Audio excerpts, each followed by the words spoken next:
Mr. Angus Robertson. Mr. Speaker, if I can very briefly congratulate the Leader of the House and yourself on your re-election as Speaker to the House. I want to make a very brief contribution, and it indeed highlights the point that there is now no longer a second UK-wide opposition party in this House.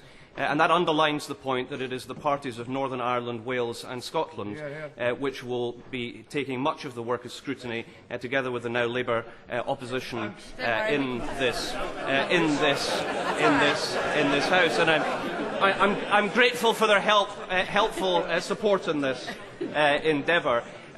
One last thing that I would like to put on record, because I think it's important that we should remember that there are a great many people who served in this House during the last Parliament with great distinction who were not re-elected or who were retired at the last election.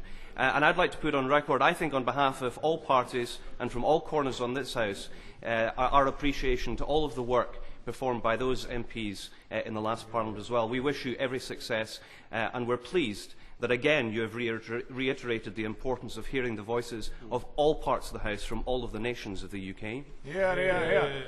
I'm grateful to the honourable gentleman for that speech, and he has set out very clearly for new members an indication of how to take one's opportunities at the outset of a new Parliament.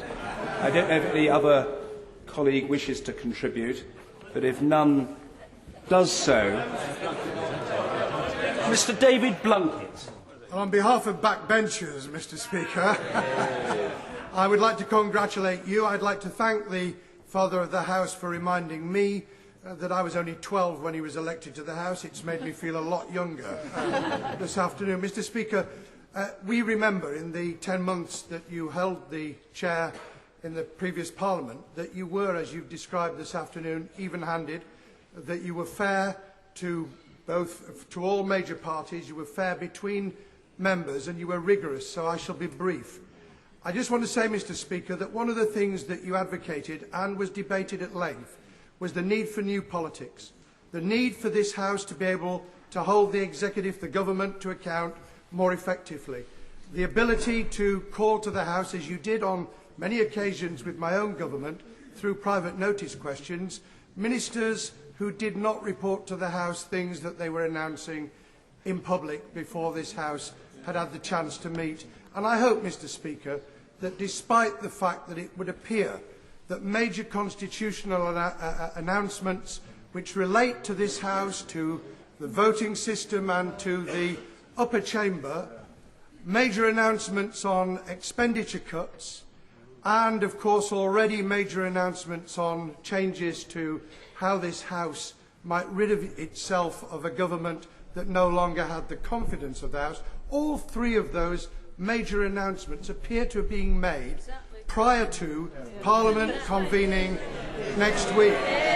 One of